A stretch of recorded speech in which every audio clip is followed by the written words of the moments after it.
Now, you, like me, you know the problems, right? We all know the problems. Cost of living crisis, labour shortages, huge levels of government debt, taxation too high, electricity too expensive, too hard to start a business, too hard to expand one, too hard to get planning approval for a home renovation, let alone a new project, government schools underperforming, failure at closing the gap for Indigenous Australians, schools and universities teaching people to be ashamed of Australia and Western civilisation for that matter, pretending we can cool the planet while we can't even power ourselves, for that matter, us powering other nations while we can't power ourselves, defence weaponry and platforms not up to scratch. I mean, you name it, wherever you look, there are problems, and these are problems that threaten our prosperity, our future. There are things that are making us more vulnerable as a nation. But the Albanese Labor government has a novel solution. Can you believe they reckon the answer, all the answers, will come from more government? Yep, more government is the solution from these big government addicts. Now, I've always thought that it was Ronald Reagan who always had the best take on this question. The 9 most terrifying words in the English language are, "I'm from the government and I'm here to help." Spot on. More government. Government is more often the problem than the solution. And don't we know that after the massive expansion of government spending, government interventions, government rules and edicts during the pandemic. But just like Kevin Rudd did over the first summer of his prime ministership, Treasurer Jim Chalmers has spent his summer writing a lengthy but really very thin treatise against capitalism. Capitalism after the crises, he called it, as he pushes government, collectivist or socialist solutions. Chalmers writes, "Our mission is to redefine and reform our economy and institutions in ways that make our people and communities more resilient and our society and democracy stronger as well."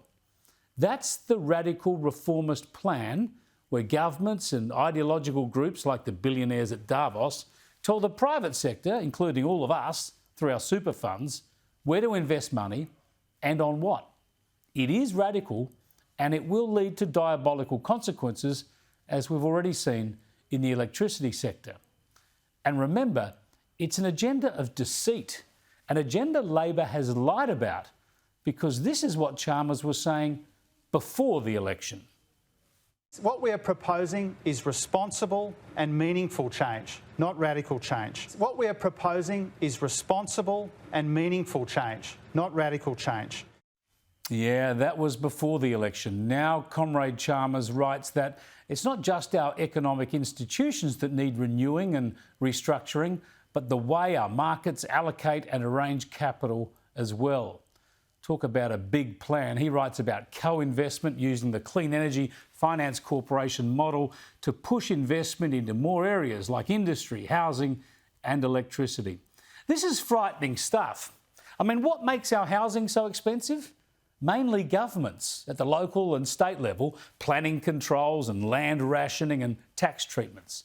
What's made our electricity and energy scarce and expensive, even though we are an energy-rich nation? Government interventions, their renewable energy push.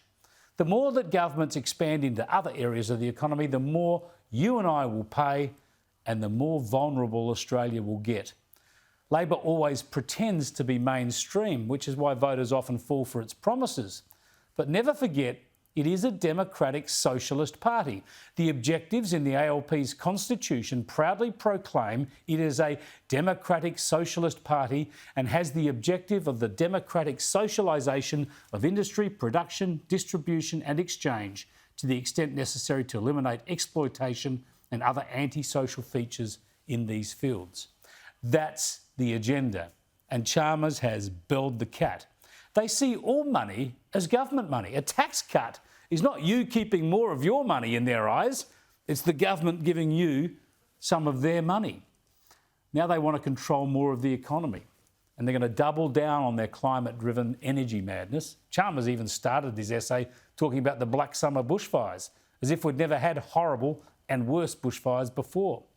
These people are ideological. They have an agenda to change the country forever, and they plan to use their might to make sure businesses, big and small, have to play by their rules.